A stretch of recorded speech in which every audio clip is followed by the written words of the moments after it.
বেশ কিছুদিন ধরেই আলোচনা সমালোচনায় রয়েছেন ঝিনাইদহের ৪ আসনের এমপি আনারুল আজিমের মাফিয়া হয়ে ওঠা জীবন কাহিনী ও মৃত্যুর ঘটনা। এরপর আলোচনায় আসেন র্যাবের সাবেক ডিজি ও পুলিশের আইজিপি বেনজির আহমেদ ও তার স্ত্রী জিসান মির্জা ও কন্যাদের অবৈধভাবে গড়ে ওঠা সম্পত্তির পাহাড়। সেই সাথে সাবেক সেনাপ্রধান আজিজ আহমেদ ও পুলিশের সাবেক আইজিপি আসাদুজ্জামান মিয়া ও শফিকুল ইসলাম সহ কয়েকজন পুলিশের ঊর্ধ্বতম কর্মকর্তার দুর্নীতি সংবাদ মাধ্যম ও সোশ্যাল মিডিয়া ঝড় তোলে। এরপর ১৫ লক্ষ টাকার ছাগলকাণ্ডে বেরিয়ে আসেন এনবিআরের কর্মকর্তা মতিউর রহমানের নাম, স্ত্রী ও ছেলেমেয়েদের নামে বেনামে অবৈধভাবে অর্জিত অডেল সম্পত্তির পাহাড়। এই আলোচনা শেষ হতে না হতেই বেরিয়ে আসে এনবিআরের আরেক আয়করের প্রধান কর্মকর্তা কাজী আবু মোহাম্মদ ফয়সালের সম্পদের খোঁজ। দুদকের তথ্যমতে টাকা লুকানোর জন্য ফয়সাল নামে বেনামে শ্বশুর শাশুড়ি সহ আত্মীয় স্বজনের নামে বিভিন্ন ব্যাংকে ৭০০টি অ্যাকাউন্ট খুলেছেন।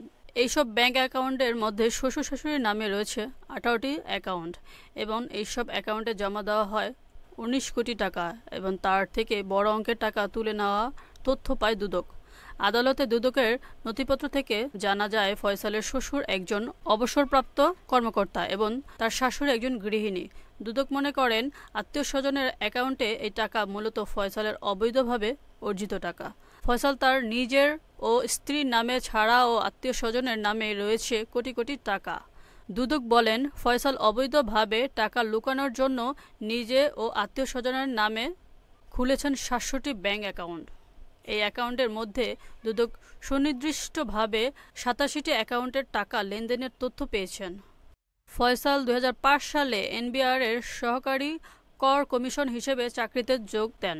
বর্তমানে তিনি প্রথম সচিব হিসেবে রয়েছেন।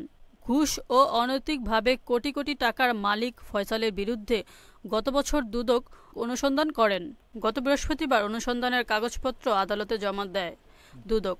দুদকের এই রিপোর্টের মধ্যে পাওয়া যায় তার অডেল সম্পত্তির তথ্য, যা শুনে রীতিমতো পিলে চমকে যাওয়ার মতন ঘটনা। আদালতের দুদকের জমা দেওয়া তথ্য মতে ফয়সালের ৬টি অ্যাকাউন্ট ৫ কোটি ২১ লক্ষ টাকার জমা দেওয়া হয়। তার স্ত্রী আফসানা জেসমিনের অ্যাকাউন্টে জমা দেওয়া হয় ২ কোটি ২৫ লক্ষ টাকা। ফয়সাল সবচেয়ে বেশি টাকা লেনদেন করেন শ্বশুর ও শাশুড়ির অ্যাকাউন্টে। সেখানে জমা করা হয় ১১ কোটি ৫৭ লক্ষ টাকা। স্ত্রী এবং আত্মীয় স্বজনের নামে ১৯টি অ্যাকাউন্টে ৮ কোটি টাকা আছেন বলে জানান দুদক। ফয়সাল ও তার স্ত্রীর নামে ২ কোটি ৫৫ লক্ষ টাকার সঞ্চয়পত্র রয়েছে।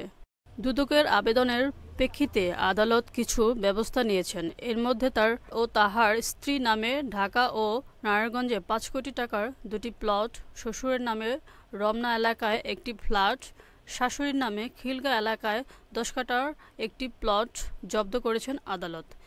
এছাড়া আরও ৮৭টি ব্যাংক অ্যাকাউন্টের লেনদেন বন্ধ করার নির্দেশ দেয় আদালত। সুবর্ণা আক্তার কাজল, ডেস্ক রিপোর্ট।